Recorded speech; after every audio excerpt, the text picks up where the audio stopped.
Please welcome Amir Ariely. Hi, everybody. Nice to be here. I'm going to start by showing you something very relaxing. We're going to relax. I need to relax. You need to relax. I have a box of milk here to relax. Let's start with something relaxing, and then we'll get into it.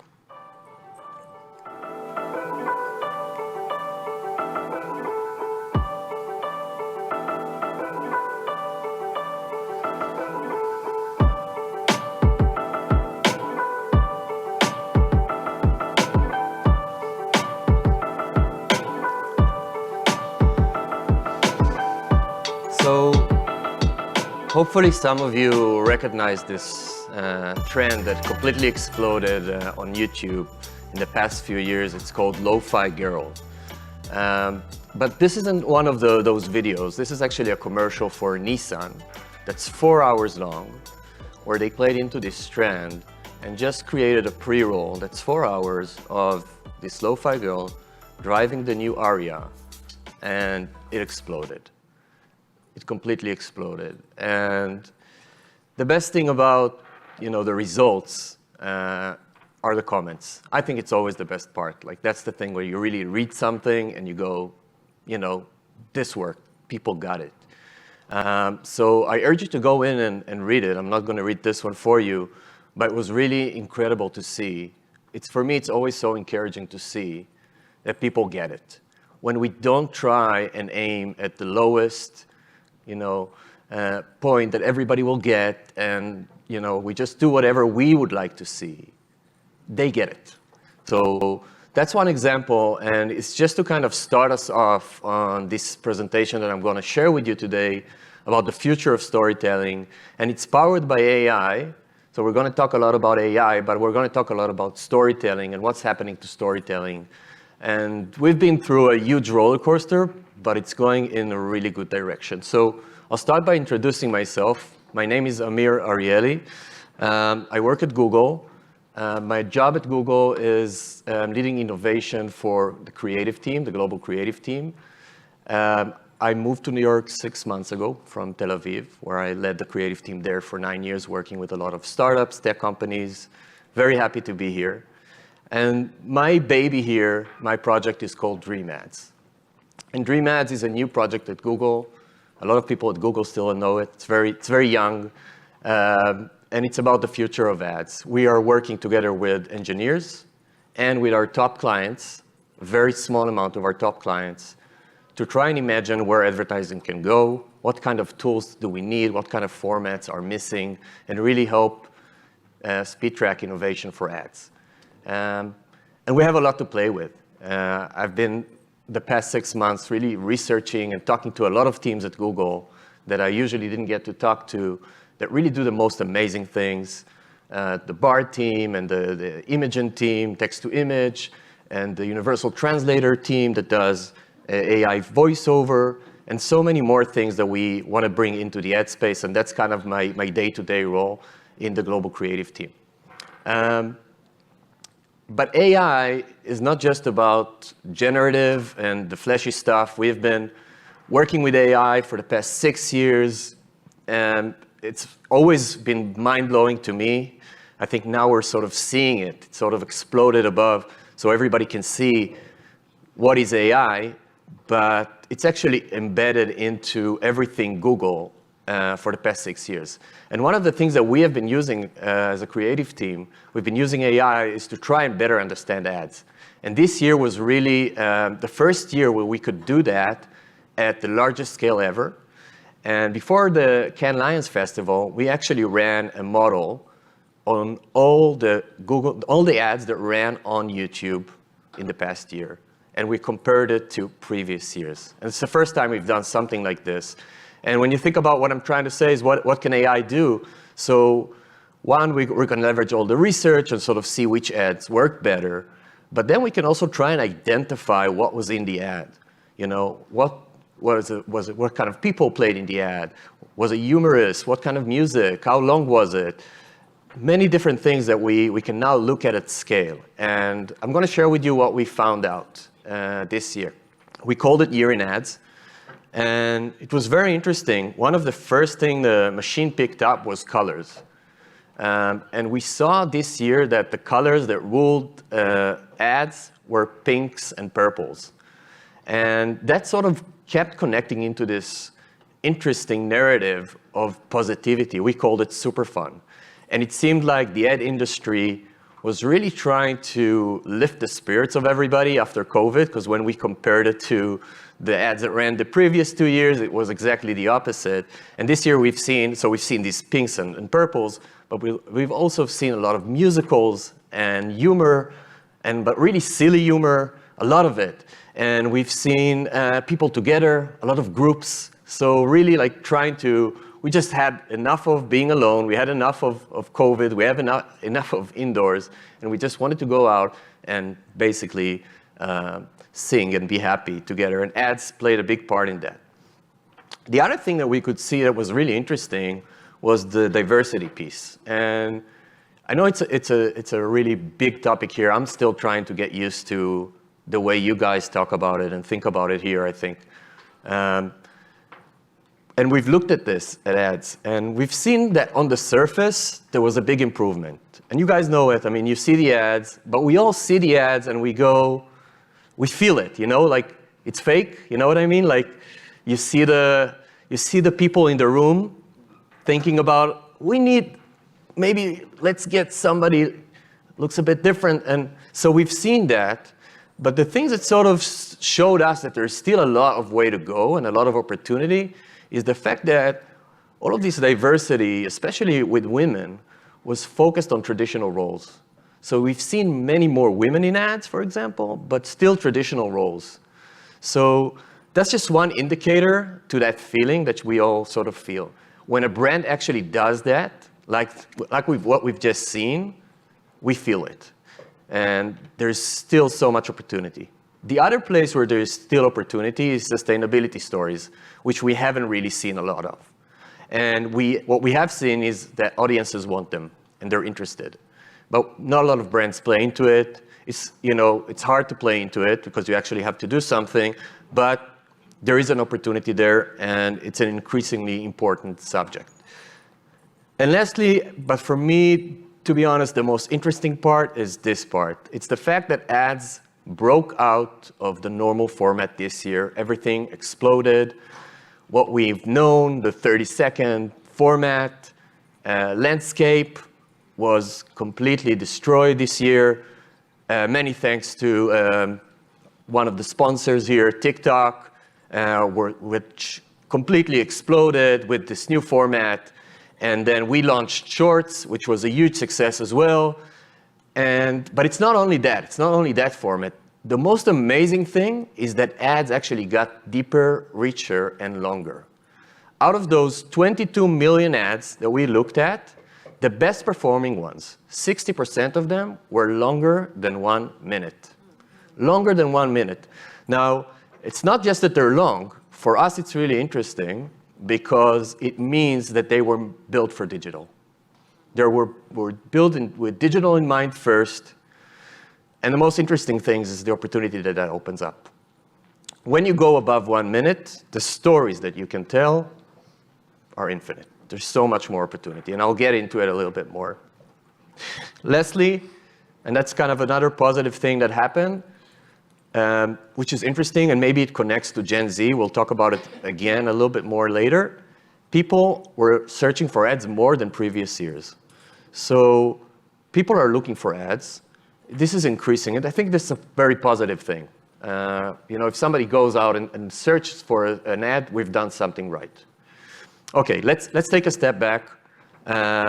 Where are we? How did we get here? So, it all kind of a few years ago when digital started to happen, it was still very simple. We had the above the line TV, and then we had this search thing that was more about performance, and these performance agencies started to emerge, and all of that happened. But then it got more interesting, right? All of these video formats on YouTube, on Facebook then, have changed everything. So what we used to call the funnel, and we used to think about awareness, and we used to think about video as an awareness tool, everything is sort of mixed, and now performance-oriented campaigns started emerging and using these formats, and everything is sort of a big mess at the moment. But this is where we're entering into this new era of AI. And AI is going to save us, save our industry from the last 10 years, which have been interesting, but have also been very technical, to be honest. We have spent the last decade figuring out the biggest part of digital, which was how to buy media. It was targeting, measurement, how to put the right ad in front of the right person. And it was all about that. It wasn't about the story. Stories sort of took a back seat in the past few years. And we can feel it. Like, I don't know about you, but I thought the last Super Bowl break was the worst I've ever seen. It was really hard for me to find an ad that that caught my attention. It used to be that every ad was amazing. Something we sort of slowed down because of all of this confusion and mess. And the good news is that AI is going to help us simplify everything. And it's going to help us go back to focusing on what's most important, which is storytelling and convincing people and changing minds and hearts. We've seen three huge forces that drive where we are now when we look at our data. And here are the three. So one, it's impulses versus infinite information. The other one is this increase for content, hunger for content. We just want more and more and more of it. If we can't watch a video, we'll listen to a podcast. We fill out every second that we have with content now. And then lastly, which is very interesting, it's emerging, is this expectation for relevance. We have become spoiled. We open Netflix and all of the shows are shows for us. And we open YouTube and it just knows the next video we want to see. And we expect that from ads now, which is great, but it's a big challenge for advertisers and brands. I'll give you some examples. Let's start with the first one, impulses versus information. We've seen a 400% increase in searches for frying pans last year. Okay? If you're going out to buy a frying pan, you're going to search and investigate before you spend those $20 to $30. But if you're going out to buy a Fendi bag that costs $2,500, no research at all. And this adds another layer of complexity for us because we need to know what to communicate to our users and when. If they're interested in buying, we don't want to bore them with more information. But if they are, if they're interested and they need that information, we have to put it out there. And the reason that people are investigating frying pans, it's not because that it's a high-stake buy. It's because it's a hobby. It's a world. They're not just buying the pan. They want to learn something. They want to improve their skills. So we have to really understand that and give people what they need. So the other force that we've seen is this growth for hunger, and it explodes in all different directions. We've seen this increase in shorts format, and we're very happy. I always say that I was very scared when TikTok exploded, and we were like, okay, what does that mean for YouTube?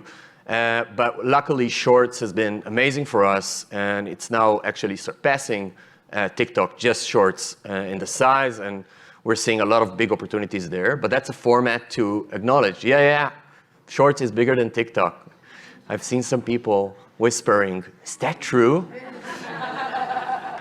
It is.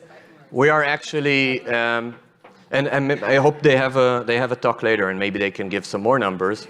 But our numbers indicate that TikTok is around 30 billion views a day, and we are approaching 60 billion. So it's been incredible, and it's been incredible to see how creators use and how brands use this new format, and also like think about the differences between what is a TikTok and what is a short, which, to be honest, I still haven't figured out. But there are differences. We know that some creators put a short format, put a TikTok on TikTok, and it explodes, and they put the same video on YouTube, and it doesn't work, and the opposite. So what's going on there is a big question which we are investigating. Another thing that happened is connected TVs. Connected TVs for Google, for YouTube, has been the fastest growing screen in the last 5 years. Every year, it almost doubles in the size of it.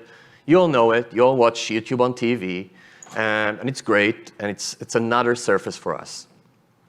And the last thing is that people want more content, and they want to watch it wherever they want, especially Gen Zs.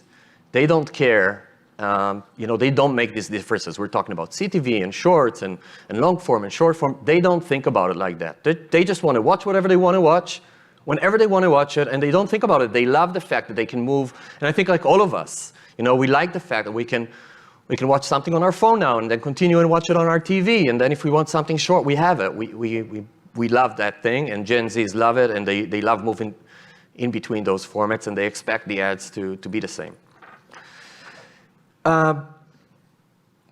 Here's a small commercial break for you guys.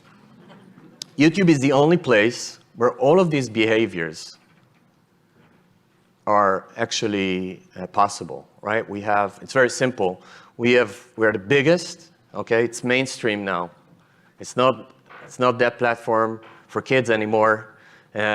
It's the biggest, and we have all of these surfaces. We have connected TVs, we have short formats, we have long formats, we have mobile, we have desktop. So it's the only place where all of this can come together, and in a cookieless world, that's really important, that you can really do everything on one platform. So we're almost finished with the commercial break. So in a world where we can watch whatever we want, the world watches YouTube. And we've done this interesting research. We've asked people if they were stranded on an island and they had to pick one platform to take with them to the island, which one would it be? And you can see the results here. Everybody, or a lot of people, most people picked YouTube, especially Gen Zs.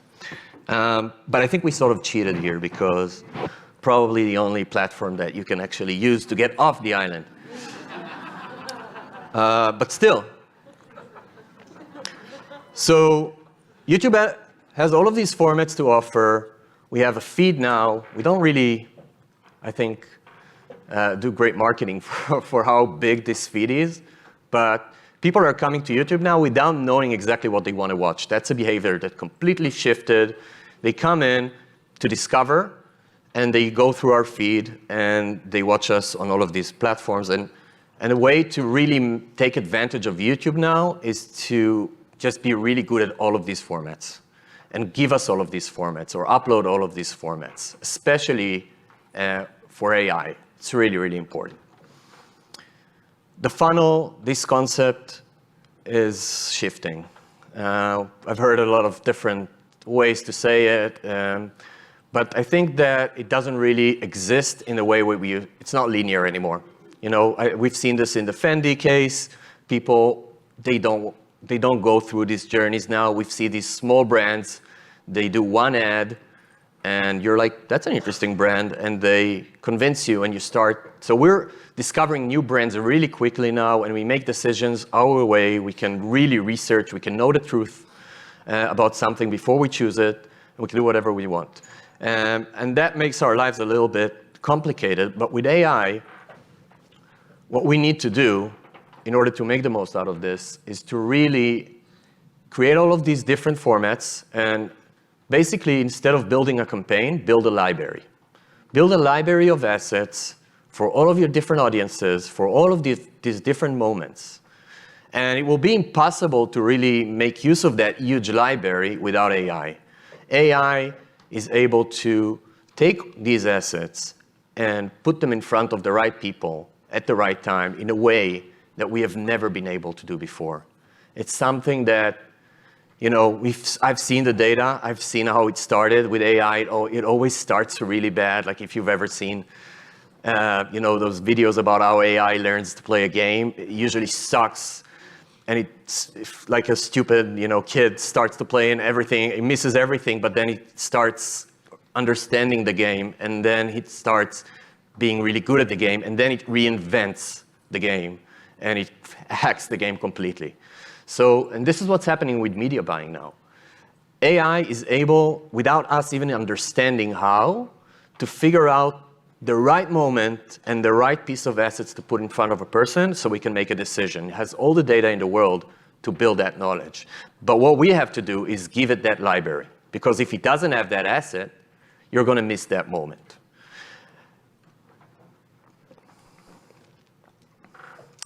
This is a blank slide. I have no idea what was on this slide. But it's probably not that interesting. So let's just keep going and hope that other slides. Oh, let's watch a video. And I'll drink some milk.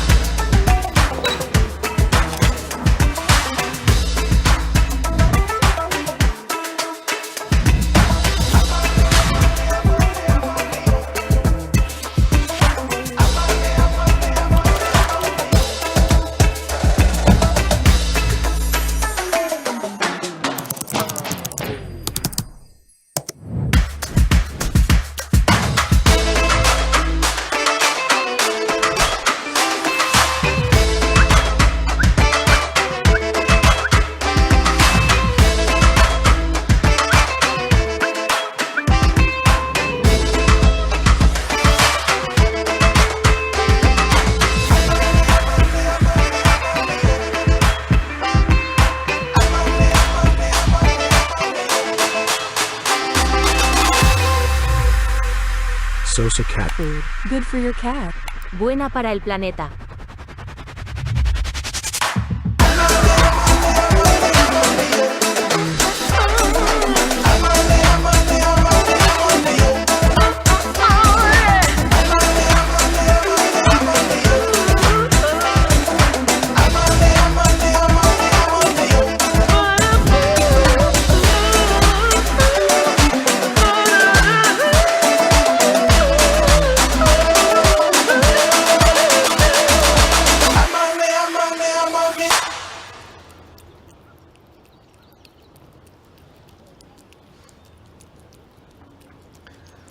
We've launched this new product. It's now in beta.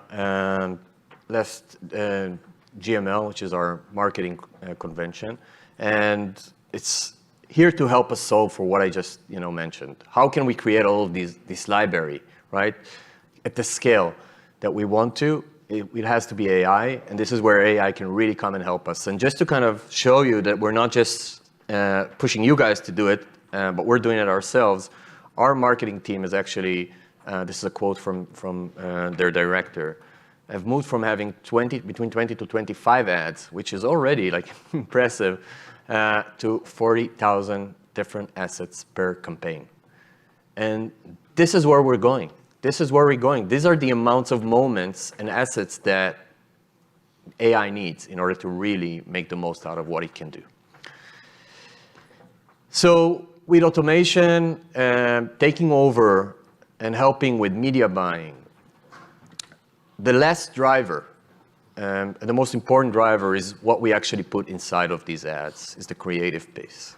And you've probably all seen this research from Nielsen that says that 50% of the effectivity comes from creative. But with everything that's happening now, I believe the next time they do it, it's going to increase. Because as automation takes over, creative becomes the last lever, the last thing that we can do. But it also opens up all of these opportunities, especially when we think about these formats, because we can just do a lot of different stories, and we should do a lot of different stories. We should have, in this library, we should have something for everyone. So we should have short assets for people who just want to, just for awareness, just to make a quick decision. And we should have very long assets. And we should be working with creators to do ads, because they bring another flavor and authenticity into a campaign. And all of these opportunities to really do amazing, amazing things are now here, and we should take advantage of. We've seen that the classic format, the 30-second spot, is actually the least effective format. We call it the unsweet spot. And it makes sense. It's too short to tell a deep story and to convey a lot of messages. It's too long if you want to skip an ad. So we had a non-skip 30-second format. You've all hated it, and that's why we took it off. And the longest we now allow for non-skip is 20 seconds, because we've just seen that with 30 seconds, people actually started leaving our platform. So it's too long if you don't want to watch it, and it's too short if you do want to watch it. And what we've seen is actually that the most effective formats are either very short, 6 seconds, 15 seconds, or very long. And we talk about above 1 minute, but we're actually thinking even more. We're thinking 2 minutes, 3 minutes, maybe even more. I'll show you some examples. This is sort of a summary. This is for us to just put everything on the ground, and for me to just remember what I'm trying to say here. These are the two most important formats for us to think about in this library, and this is where we need to focus. I call it long story shorts, because we need to have long stories. We need to start planning for above 1 minute. There are a lot of different importance to that, ways why it's important. The other thing is shorts, which is a different format and just needs a different treatment. And shorts are completely mainstream. We all watch them. They're great. Creators use them in a really interesting way. They use them for discovery.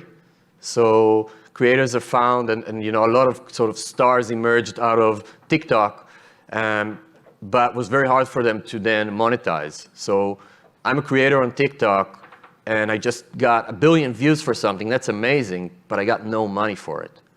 So what do? I open a YouTube channel, and this is what we've seen.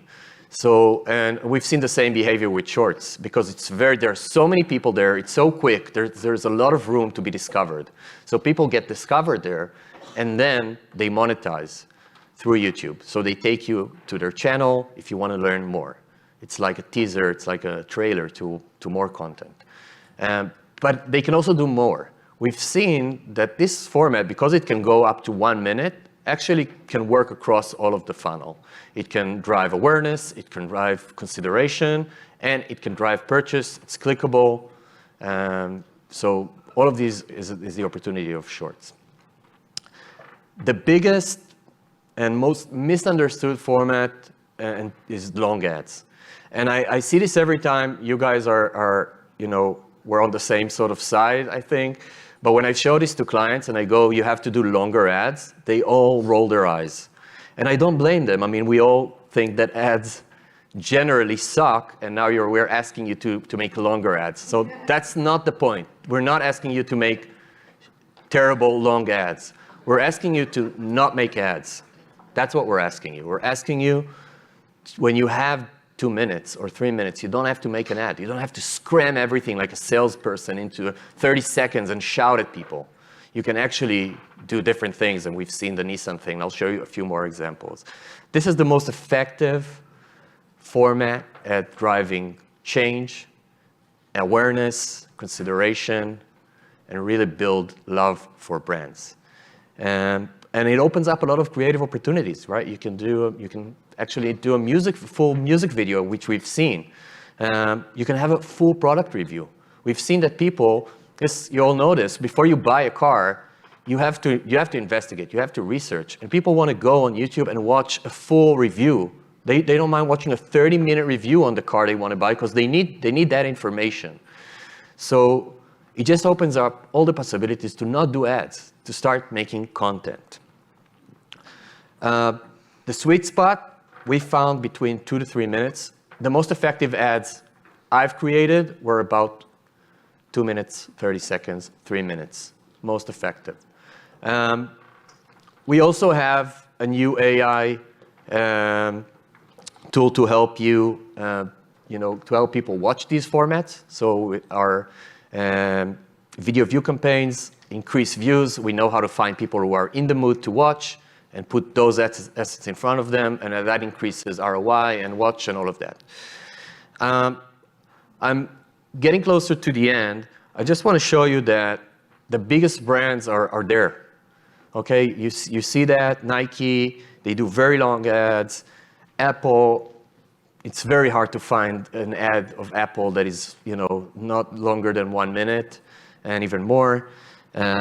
This is a really interesting documentary from Ralph Lauren. It's 27 minutes long, and it has 21 completion rate. So 20% of the people that got served this ad, 27 minutes, watched it to the end. This documentary, it's a documentary.